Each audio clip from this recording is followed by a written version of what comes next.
elle est là, fraîche comme un gardon. Bonjour Elisabeth. Au garde à vous. Au garde à vous. Oui, au garde à vous, absolument. Bonjour, colonel Cécile. Oui. Vous êtes colonel, c'est ça? Absolument. Oui, bon, colonel de réserve. De réserve, oui. Oui, absolument. oui. Ouais.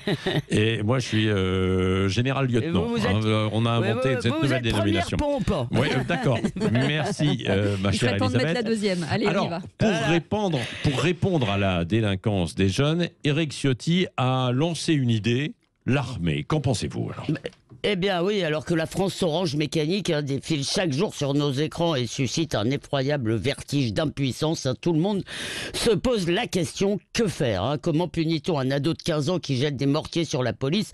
Même les partisans du tout carcéral savent que la neutralisation provisoire des fauteurs de troubles ne va pas les rééduquer. Alors Éric Ciotti ne veut pas vraiment amener l'armée dans les banlieues, il veut plutôt amener les banlieues dans l'armée. Il demande à Éric Dupond-Moretti de réactiver une loi qu'il avait fait voter en 2011, et cette loi permet de placer des délinquants âgés de 16 à 18 ans dans un établissement d'insertion doté d'un encadrement militaire, ça s'appelle EPID, pour un service citoyen de 6 ou 12 mois. Alors le garde des Sceaux, lui d'ailleurs, travaille avec, il n'est pas contre l'idée, puisqu'il travaille avec Florence Parly à un partenariat justice-armée pour certains délinquants mineurs et jeunes majeurs. D'ailleurs, en juillet, devant la commission des lois, il l'expliquait, il disait « Je préfère qu'un adolescent ait pour idole un militaire plutôt qu'un islamiste ou un caïd. » Oui, l'idée n'est pas totalement absurde.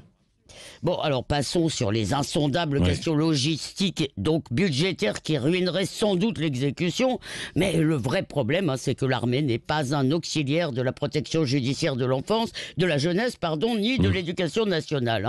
Sa mission, je cite le Code de défense militaire, préparer et assurer par la force des armes la défense de la patrie et des intérêts supérieurs de la nation.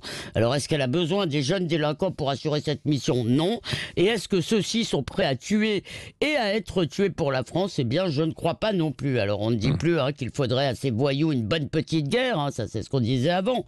Mais on espère que la vie militaire fera d'eux des hommes responsables et respectables. Bref, que l'armée va réussir là où la famille, l'école et la justice ont échoué. Eh bien, à mon avis, c'est une fausse bonne idée. Oui, et pourtant, vous défendez, entre guillemets, les valeurs militaires.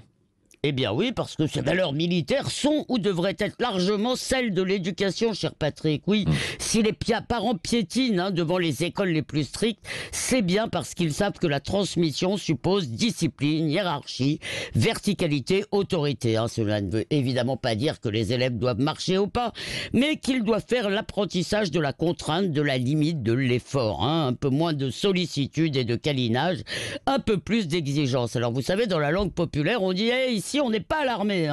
Eh bien, au lieu de demander à l'armée de faire l'école, moi je crois qu'on devrait plutôt demander à l'école de ressembler un peu plus à l'armée.